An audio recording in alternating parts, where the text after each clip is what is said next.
నువ్వుంటే నా జతగా సీరియల్ ఎపిసోడ్లో తన గదిలో పనుకున్న దేవాకి ఎంతకీ నిద్ర రాదు.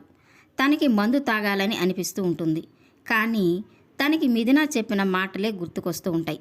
ఇక్కడ ఉన్నన్ని రోజులు మందు తాగద్దు దేవా, అందరూ నిన్ను ఒక కంట కనిపెడుతూ ఉంటారు. నువ్వు ఏ చిన్న తప్పు చేసినా దాన్ని భూతద్దంలో చూస్తారు. మనం ఇక్కడికి వచ్చింది పరీక్షను ఎదుర్కోవడానికి అని మిథున చెప్పిన మాటని గుర్తు చేసుకుంటూ ఉంటాడు. మిథునకు మాటిచ్చాను, కానీ నాకు మందు తాగాలని అనిపిస్తుంది, ఏం చేయాలి అని ఆలోచిస్తూ గది బయటకు వచ్చి మిథున గురించి ఆలోచిస్తూ ఉంటాడు. ఇక త్రిపుర రాహుల్ ప్లాన్ ప్రకారము ఆదిత్య మందు బాటిల్ తీసుకొని దేవా దగ్గరికి వస్తాడు. ఇక దేవా చూడకుండా తను తీసుకొచ్చిన ఆ బాటిల్ని అక్కడే ఉన్న టీపాయ్ మీద పెడతాడు. ఇక దేవాతో, ఏంటి భయ్యా నిద్రపోకుండా ఇక్కడే ఉన్నావు, నిద్ర రావడం లేదా, బాడీలో మందు పడకపోవడమే కారణమా అని అడుగుతూ ఉంటాడు. ఇక దేవ అవును అని చెప్తూ ఉంటాడు. ఇక తాగాలనిపించినప్పుడు బయటికి వెళ్ళి తాగొచ్చు కదా, లేకపోతే సెక్యూరిటీతో అయినా తెప్పించుకొని తాగొచ్చు, అంతేకాని నిద్రపోకుండా ఎందుకు జాగారం చేయడం అని ఆదిత్య అంటూ ఉంటాడు. ఇక దేవ నేనిక్కడ ఉన్నన్ని రోజులు మందు తాగనని మిథునకు మాటిచ్చాను అని చెప్తూ ఉంటాడు. ఇక ఆదిత్య ఆశ్చర్యపోతూ, ఏంటి దేవా నువ్వు చెప్పేది, మిథునకు మందు తాగనని మాటిచ్చావా, ఆశ్చర్యంగా ఉందే, ఓపెన్గా ఒక విషయం మాట్లాడుకుందామా, నువ్వు మిథునని ప్రేమిస్తున్నావా, నీ మాట తీరు చూస్తుంటే నాకేదో డౌట్గా ఉంది. ఆ రోజు మీ ఇంటి ముందు మిథున వర్షంలో తడుస్తున్నప్పుడు నేను అక్కడికి వచ్చి తనకు గొడుగు పట్టినప్పుడు నువ్వు ఒక మాట అన్నావు, గుర్తుందా, నేను తన మెడలో బలవంతంగా తాళి కట్టినప్పుడు దాన్ని తీసి పారేసి తనని తీసుకెళ్ళి పెళ్లి చేసుకోక ఇక్కడికొచ్చి గొడుగు పడుతున్నావేంట్రా అని నన్ను అన్నావు, నాకు బాగా గుర్తుంది. మిథునను అంతలా ద్వేషించిన నువ్వు ఈరోజు ఇలా మాట్లాడుతుంటే నాకు చాలా షాకింగ్గా ఉంది. నువ్వేనా ఇలా మాట్లాడుతుంది అని ఆశ్చర్యంగా కూడా ఉంది. మిథునని నువ్వు ప్రేమిస్తుంటే నీ మనసులో మాటని చెప్పు, నీ ప్రేమని బయటపెట్టు దేవా అని తనని బలవంతం చేస్తుంటాడు. ఇక దేవ తను మిథునని ప్రేమిస్తున్నాను అని తన మనసులో మాటని చెప్పాలనుకుని మొహమాట పడుతూనే మిథునని అని చెప్పబోతూ ఉంటాడు. ఇక ఎక్కడ దేవ మిథునని ప్రేమిస్తున్నాను అని చెప్తే ఆ మాట తను ఎక్కడ వినాల్సి వస్తుందనని ఇక వెంటనే ఆదిత్య తన మాటని అక్కడితో ఆపేసేలాగా, లేదు నువ్వు మిథునని ప్రేమించువు, అయినా నా పిచ్చి గాని నువ్వు మిథునని ఎలా ప్రేమిస్తావు, ప్రేమించు, నాకు తెలుసు.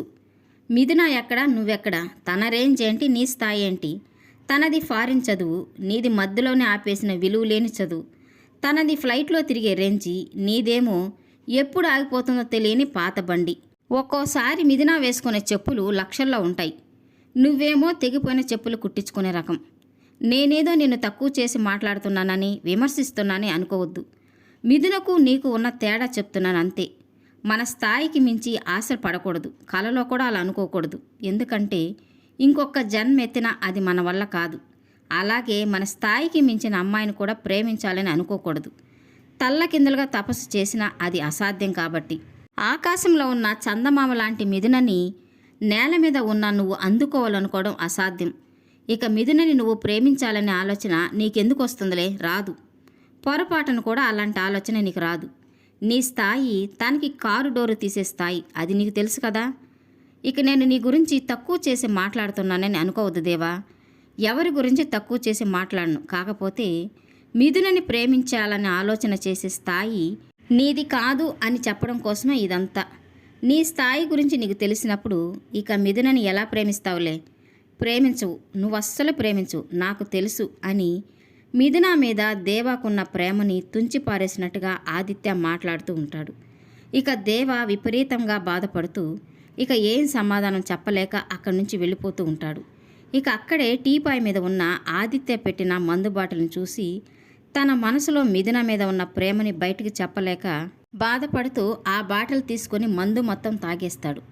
ఇక ఇదంతా ఆదిత్య అక్కడే నిలబడి చూస్తూ, నీ మనసులో మిథున మీద ఉన్న ప్రేమని ఎప్పటికీ బయటికి రానివ్వను అని అనుకుంటూ ఇక అక్కడి నుంచి వెళ్ళిపోతాడు. ఇక మందు తాగిన దేవ బాధపడుతూ, నేను నీకు కరెక్ట్ కాదు మిథున, కరెక్ట్ కాదు, నువ్వు ప్రిన్సెస్వి, నేను ప్లాట్ఫామ్ గాడిని, నాలాంటి వేస్ట్ ఫెలో నీకు కరెక్ట్ కాదు మిథున అని ఏడుస్తూ ఉంటాడు. ఇక ఇదంతా అక్కడే ఉన్న త్రిపుర చూస్తూ, కరెక్ట్గా దొరికేవరా దేవా అని అనుకుంటూ ఉంటుంది. ఇక దేవ తన గదిలోకి వెళ్ళడానికి హాల్లోకి రాగానే త్రిపుర కావాలనే కాఫీ కప్పుల్ని అన్నీ విసిరికొట్టి అక్కడ ముక్కలు చేసేస్తూ ఉంటుంది. ఇక ఇదంతా దేవా చేశాడని ఇంట్లో వాళ్ళంతా అనుకోవాలని అనుకుంటూ ఉంటుంది. ఇక ఆ శబ్దానికి ఇంట్లో వాళ్ళంతా బయటకు వస్తారు. ఇక హరివర్ధన్ రావు రాగానే, చూడండి మామయ్య గారు, మీరు అల్లుడిగా అంగీకరించాలనుకున్న వాడిని చూడండి, ఫుల్లుగా తాగేసి వచ్చాడు అని అంటూ ఉంటుంది. ఫుల్లుగా మందు తాగిన దేవ తూలిపోతూ ఉంటాడు. ఇక అది చూసిన మిథున కూడా షాక్ అయిపోతూ ఉంటుంది. ఇక త్రిపుర అవకాశం వచ్చింది కదా అని గౌరవప్రదమైన జడ్జి గాలిలా, లేకపోతే వీడుండే రౌడీల అడ్డానా? ఇది మీరుండే క్రమశిక్షణ ఇల్లు.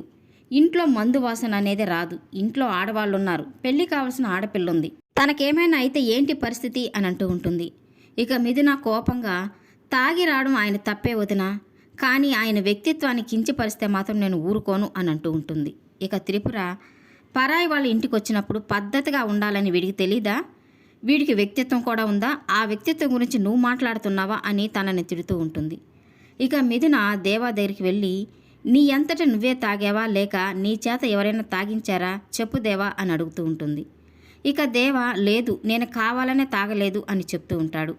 ఇక మిథున, నీ అంతటా నువ్వు తాగనప్పుడు నీతో ఎవరు తాగించారు, ఎందుకు తాగించారు, నువ్వు తాగడానికి కారణం ఏమిటి అని అడుగుతూ ఉంటుంది. ఇక దేవా సమాధానం చెప్పబోయే లోపలే త్రిపుర, ఈ కాపు మిథున, వాడేమో నా అంతటా నేను తాగలేదని చెప్పడం, నువ్వేమో ఎవరు తాగించారో చెప్పమని అడగడం, ఇద్దరు కలిసి భలే డ్రామాలు ఆడుతున్నారు అని అంటూ ఉంటుంది. ఇక మిథున చాలా కోపంగా, ఆయనంతటా ఆయన తాగరు వదిన, నాకు తెలుసు, ఆ నమ్మకం నాకుంది, ఏదో జరిగింది, ఆయన్ని ఎవరో తాగేలాగా చేశారు అని చెప్తూ ఉంటుంది. ఇక త్రిపుర అయితే, తాగించడానికి వాడేమైనా చిన్నపిల్లోడా, పచ్చి తాగుబోతు, తప్పు కప్పుపుచ్చుకోవడానికి ఎవరో తాగిచ్చారని అబద్ధం చెప్తున్నాడు అని అంటూ ఉంటుంది. ఇక దేవ అయితే, లేదు, నేను చెప్పేది నిజం, నా అంతటా నేను తాగలేదు అని చెప్తూ ఉంటాడు. ఇక ఇదంతా చూస్తూ ఉన్న హరివర్ధన్ రావు, ఇలాంటి వాణ్ణి నీ భర్త అనుకొని నీ జీవితాన్ని చీకట్లోకి నెట్టేసుకుంటావో, లేకపోతే వీడు నీకు భర్తగా తగినవాడు కాదు అని తెలుసుకొని వెలుగులోకి అడుగు పెడతావో నిర్ణయం నువ్వే తీసుకో అని చెప్తూ ఉంటాడు. ఇక మిథున అలాగే కూర్చొని ఏడుస్తూ ఉంటుంది. ఈ వీడియో నచ్చినట్లయితే లైక్ చేయండి, సబ్స్క్రైబ్ చేయండి. Thank you for watching.